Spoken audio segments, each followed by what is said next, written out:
Hey guys, welcome back to another video here on Toned In Entertainment, where we love pop culture. Now recently here on the channel, I posted my comic book series review for Mars Attacks Red Sonja. That's right, these two pop culture franchises clashed in one comic book series. Now this was a 5-issue series, and in one video, I covered all 5 issues and gave the series a final score. So I thought this was the perfect time with covering this comic book crossover to look at the movies that this series took influences from. Now, I recently posted my movie review for Red Sonja. The link is also down below. But now for what you guys came for, as we finally get an answer that many of us have been pondering for generations is, are we alone in this universe? Now, is this movie out of this world, or is this alien invasion just one major letdown? Well, let's get on with my movie look back review of Mars Attacks, released back in 1996.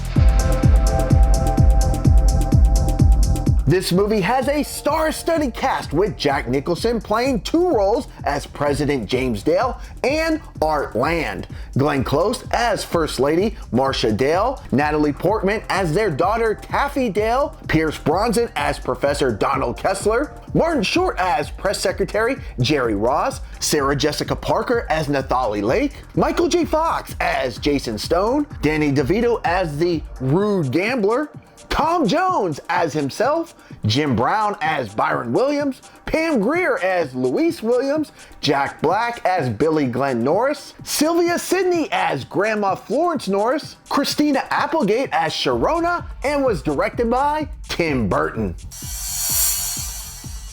Now this movie has no hesitation, as right here in the opening credits we see not only are the Martians on their way, but how grand a scale their invasion is. But what is the one question that we're all wondering? Are these Martians friend or foe?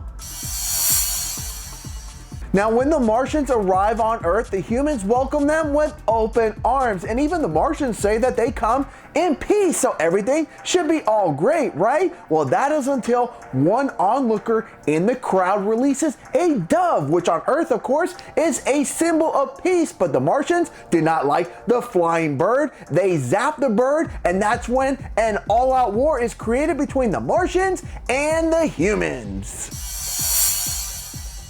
Now, when it comes to this movie's tone, a movie about alien invaders could have easily been some type of horror sci-fi movie, but instead here, Mars Attacks is very much a dark comedy, as there's not only some funny moments to be had here, but there's actually quite a few laugh out loud moments to be had here as well. Now, poor Jack Nicholson, in 1989, he played the Joker, and he had to deal with Batman and all his wonderful toys. And here in the 1996 movie, Mars Attacks, well, he's gonna have to duck and weave, as the Martian invaders have also brought a slew of their wonderful toys along that include giant robots, human impersonators, and let's not forget those signature ray guns. Now, I'm not sure how director Tim Burton achieves this, but during the movie, there are several press conferences given by President Dale. And these press conferences, well, they actually feel so real, especially the way that Jack Nicholson delivers these lines. I know I'm watching a movie, but I'm in the same anticipation and sometimes horror as the characters in this movie, as I'm just waiting for more information about the alien invaders. And I'm kind of actually sitting on the edge of my seat, as things usually take a turn for the worse. Now, without spoiling too much, during this movie, the Martians will capture a couple of the humans, and they will decide they're gonna play doctor. But instead of just patching them up, they put their own twisted sense of humor on their creations. To better explain it, let's say it was Humpty Dumpty that fell. Well, they would definitely pick up his own pieces. They just wouldn't use all his own pieces to put him back together again. Now, while this movie is packed with stars, I feel like they all play important roles, and they all belong, as they're spread out from Washington, D.C. to Las Vegas. But by far, my favorite star in this movie is definitely Jack Nicholson. He is so awesome here in this movie, not only as the president, but as an inspiring Las Vegas casino owner. Now, do I recommend the movie Mars Attacks? Yes, I do. This is my third time watching this movie, and not only do I love this movie just a little bit more than the time I watched it before, but I really grow a greater appreciation for what this movie is after each viewing.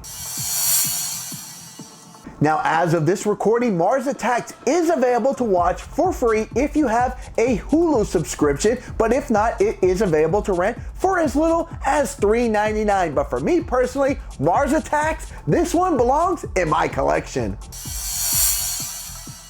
Now, on a scale of 1 to 10, I'm giving the movie Mars Attacks a 9.5 out of 10. This movie, it's weird, it's quirky, it has a twisted sense of humor, it's action-packed, but most importantly, it's entertaining from beginning to end. Director Tim Burton definitely had a vision when he sought out to create this movie, and no matter how goofy and weird this movie is, it just works. It's an extremely fun and entertaining movie, and if you guys have never seen the movie Mars Attacks, definitely do yourself a favor and check this one out. Now, have you seen Mars Attacks, and what are your thoughts? Comment down below. And guys, if you like movie look back reviews like this, make sure you subscribe here to Toned In Entertainment for future videos. Subscribe to the channel. Do it. Go now. Do it now.